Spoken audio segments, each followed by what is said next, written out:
Hello, my name is Lev Tauz. I'm a graduate student from the University of California, Los Angeles, and I'm here to present my work. Thank you very much for coming.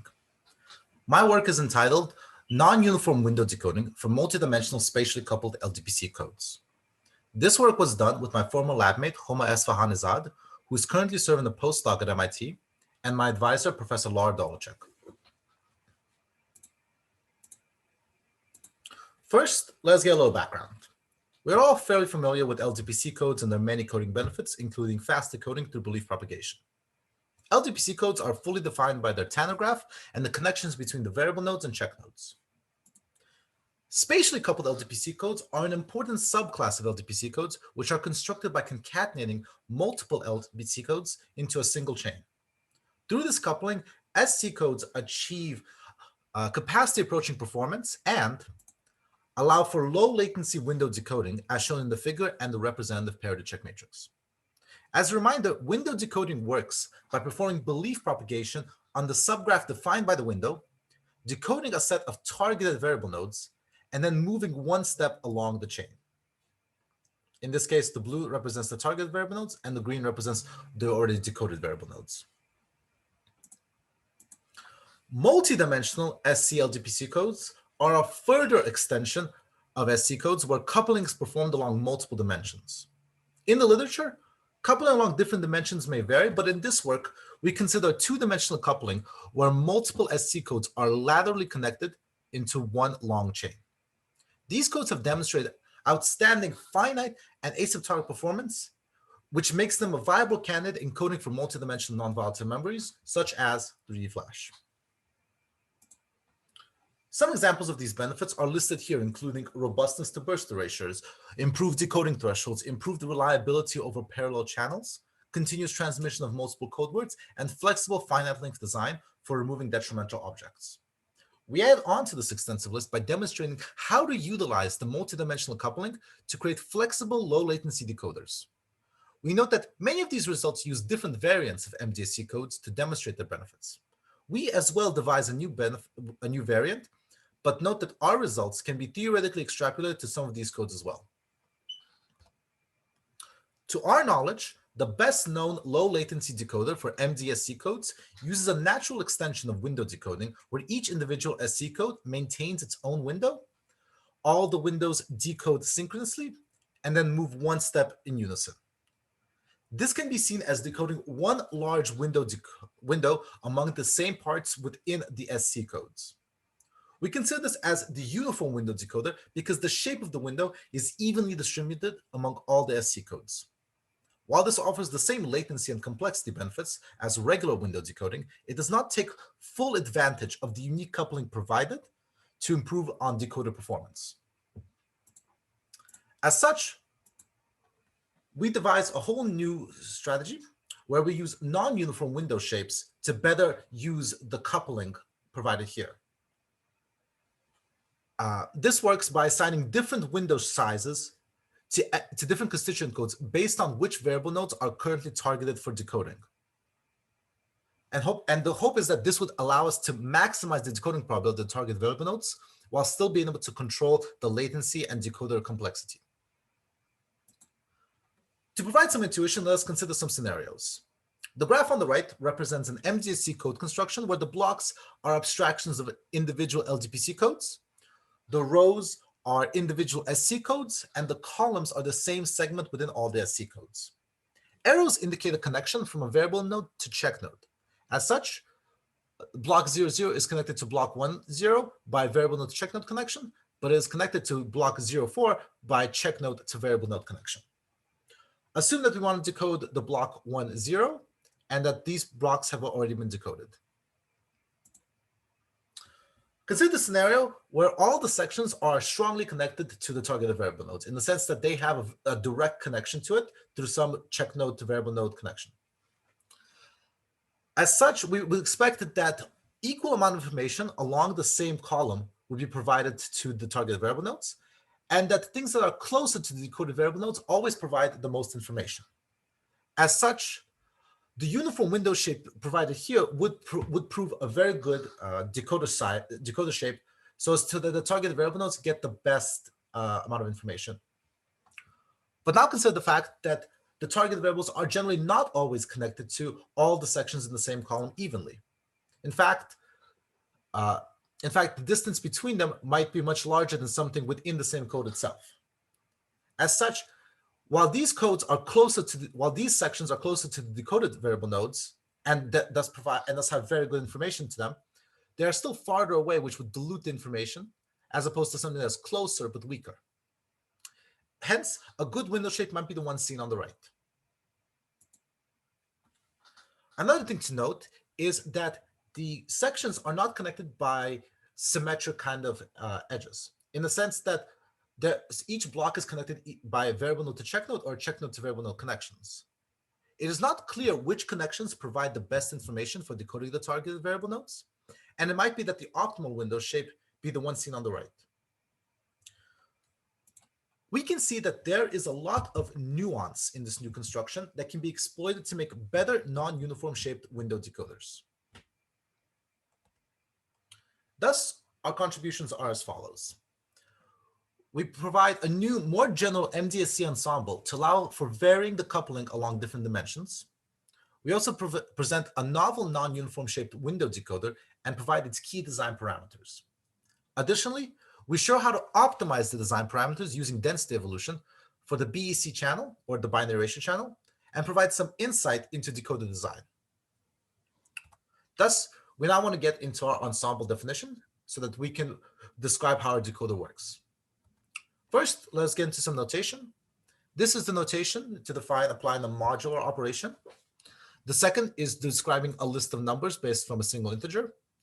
And the third defines a grid based on these two sets. Okay.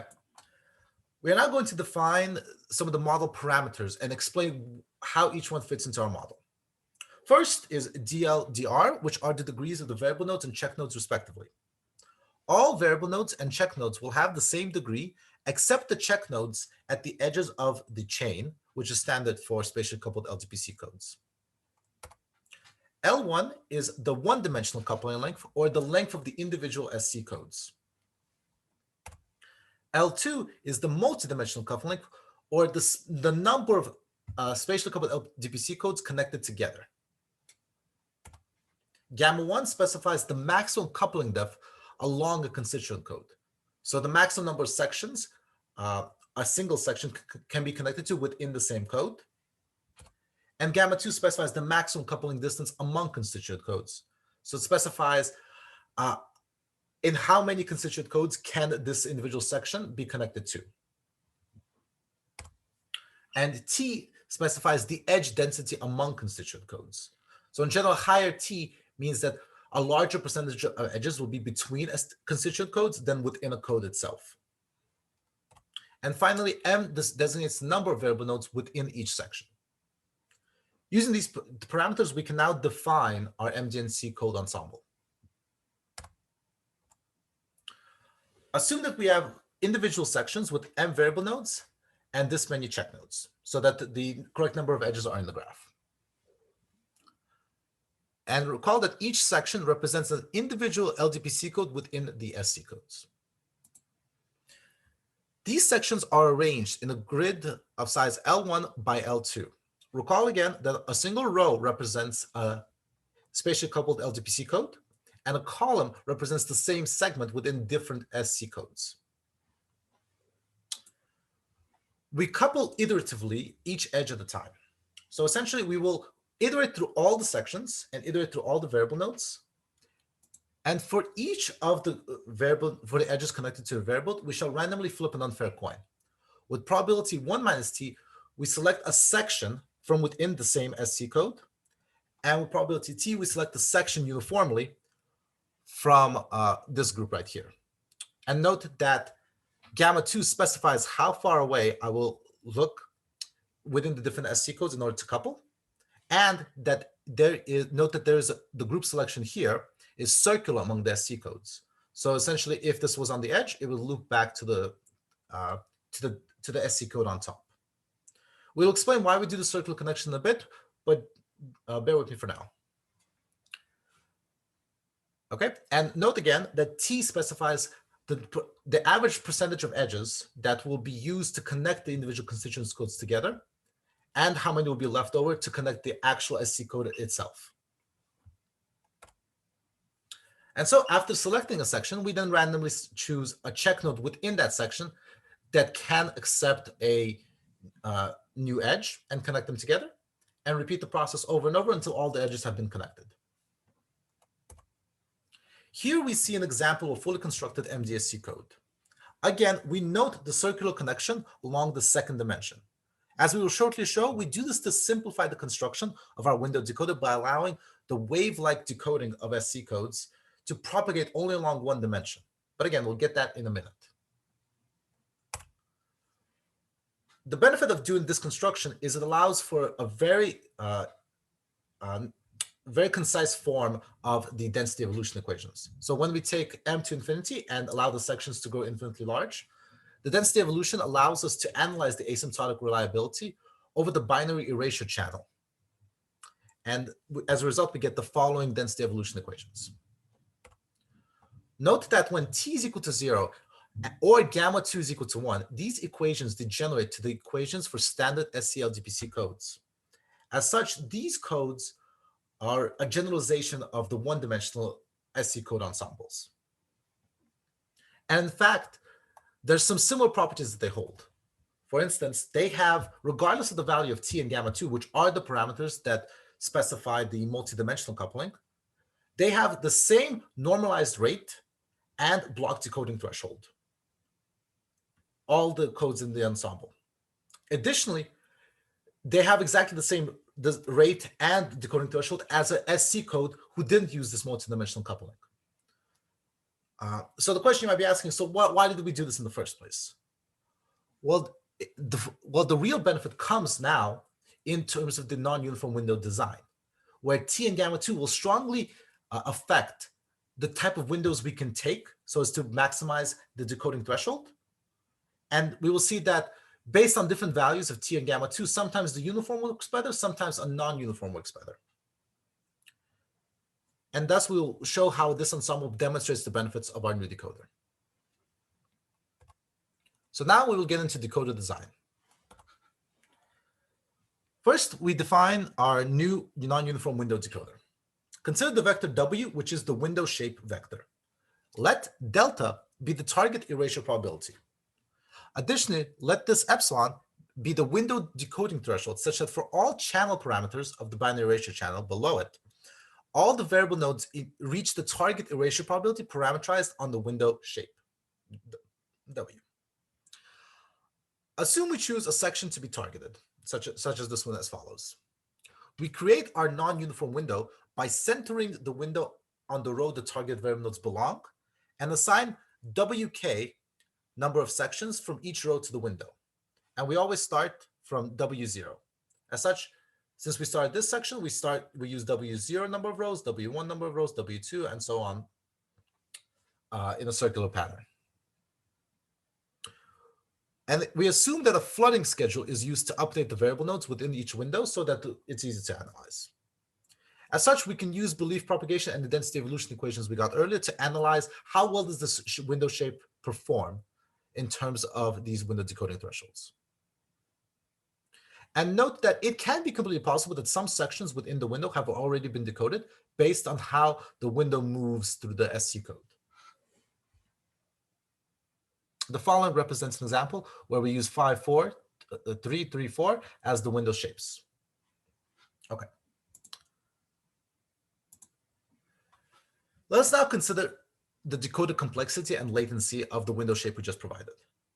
First, we note that for a fixed number of iterations, the number of updates depends on the number of variable nodes used in the section, which is proportional to the number of sections in the window. As such, we get this equation. Secondly, the latency can also be shown to be upper bounded by the number of variable nodes that need to be accessed, which is again proportional to the number of sections in the window.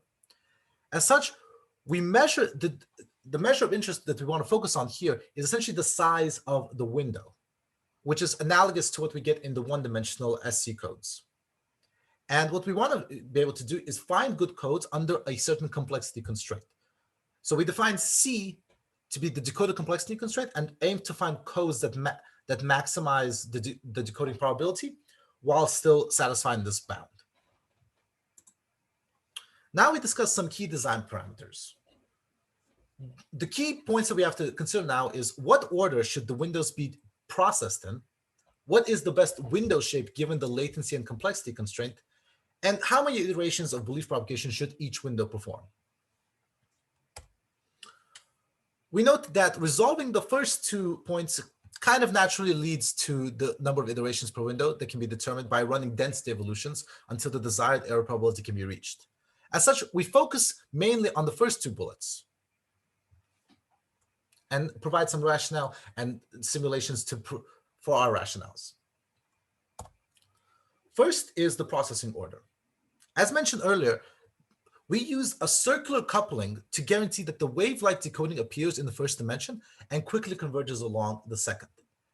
As such, we have a natural direction for scheduling by first finishing up decoding along a single segment within the code and then moving on to the next segment.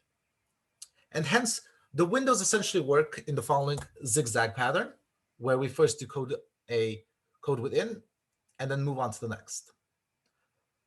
But note that this might not always be the optimal by the fact that it's not clear that one direction is better than another within the same SC code. Through experimental results, we've actually determined that the best ordering is actually this zigzagging pattern. For example,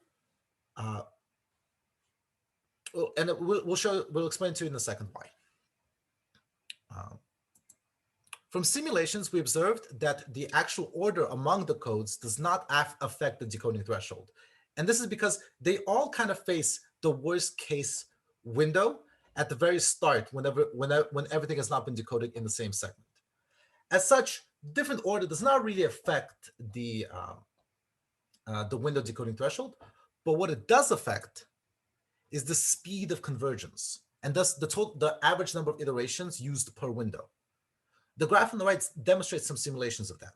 In this example, we use 19 constituent codes in a fixed window, and note that the top order, which goes from bottom to up, and requires the most average number of iterations, while the bottom order, going in this zigzag pattern, requires the fewest. And a random order performs somewhere in between. And we speculate this ordering performs well because it follows the variable node to check node connections, as we discussed earlier, which seem to provide better information for future windows in the code. And thus, we will use this sort of zigzag processing order through the rest of our simulations. And the following code on the right uses these code parameters. Now that the order is fixed, we actually need to find the actual window shape that maximizes the decoding threshold while satisfying the complexity constraint. Note that picking all windows that satisfy this constraint would become notoriously hard. But we can actually reduce the space of the search space of possible window shapes by noting that a window that is strictly less than C, that there always exists a window that satisfies C for which subsumes the other window. Hence, the other window is a subset of this window. And as such, it will always provide the largest window decoding threshold. Thus, by focusing on window shapes that satisfy this, we can actually significantly reduce the search space and apply some heuristic methods to find good window shapes. And from these 2 design parameters, we are now able to design good non-uniform window decoders. And hence, which leads us into our next thing, which is simulations. We now want to show the efficacy of our non-uniform window decoders on actual codes.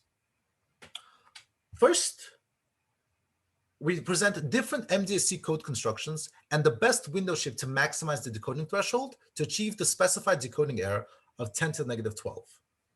So these are different codes with different L2s, gamma 2s, and T's. Everything else is kept the same. So the length of each constituent codes and the coupling within the constituent code is fixed amongst all these codes. Note that all the window complexity constraints were chosen such that a uniform window could have been the optimal one. And in some cases, it is. But we show that amongst all the choices that our optimizer tried to find, that sometimes non-uniform ones were actually better. So note for the example, this case, where gamma 2 and T1 are very low, which indicates very sparse coupling between constituent codes. And in this case, we get a much higher window decoding threshold by using a non-uniform window decoder. But as the density gets more between the SC codes, a uniform window decoder becomes much, much better. Despite having a worse window decoding threshold, it is in fact the best window decoder amongst these guys. And this follows along with the intuition that we described earlier, that as the graph gets more strongly connected, the more a uniform window shaped decoder makes sense. And we see similar results for a code of larger size and with higher window complexities. Now we demonstrate how our codes perform in the finite length regime, because we showed that they work well in the asymptotics, but finite is where we live. The following is the average bit error rate averaged over many realizations of our code ensembles, given the following parameters. And note that the code lengths we used here were 9,000 and the design rate was 0.45. Note that we get over an order of magnitude improvement for the same complexity here, where the blue curve here represents the uniform window decoder for a complexity size of 18, and the red curve here represents a non-uniform, the best window for that non-uniform window complexity constraint. And note that we get over an order of improvement in terms of the bit error rate. Additionally, we can compare the orange and green curves, which again, the orange one is the uniform window decoder with a complexity size of 27, and the green is the non-uniform window decoder with a complexity size of 9. Clearly, these two codes have very similar bit error rate performances, but the non-uniform window decoder achieves it with a factor of 3 reduction in window size complexity. Thus, the finite length simulations results agree with the asymptotic results that non-uniform window decoders better utilize the code structure for improved decoding error correct capability. But as an astute person might point out, just because we improve the threshold, it doesn't mean that our decoder complexity gets better, in the sense that what if it takes more iterations to perform this than for a uniform case? And as such, we don't actually get any improvements in latency and in latency. And thankfully, that doesn't happen. So while smaller window sizes reduce decoder complexity, it also actually reduces the number of iterations you need. The graph on the right shows the average number of iterations per window given different complexity constraints and using the best window for their size. And we gave 2 examples where the uniform ones could have been. Note that for this curve, we get essentially the same speed of convergence, while with the non-uniform one actually being able to achieve this with 3 sections less than the uniform one. As such, we essentially get the same performance with just a strict reduction in complexity and the same convergence speed. Similarly, we can see here that the non-uniform window decoder actually allows us more flexibility in choosing between convergence speed and window shape. And in fact, because it allows us to get more points along this curve as opposed to the uniform one, which can only function under certain window complexity sizes. And intuitively, this is not that surprising, because in general, you would expect that the further away that the window decoding threshold is from the channel parameter, the faster the code converges. And as we showed that our non-uniform decoders have much smaller thresholds, they in turn result in much quicker decoders as well. Sorry, they result in much larger thresholds.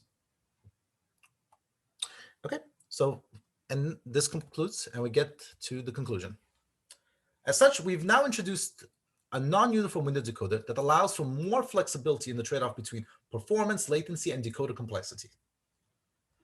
Some ongoing work that we're doing for this is some more theoretical understanding of how the code parameters affect the performance of the non-uniform window decoder. We also want to leverage some finite length analysis from other papers to guarantee how good non-asymptotic performance for our codes. So not just empirically show it, but show it through theory as well. And finally, we want to design heterogeneous MDSC codes for improved flexibility in code design as well, such as rate and degree distribution, and show that these codes actually have good applicability for use in time-varying channels. And as such, This concludes my presentation. These are my references. I thank you very much for coming, and I hope all of you are enjoying the rest of the conference. Have a nice day.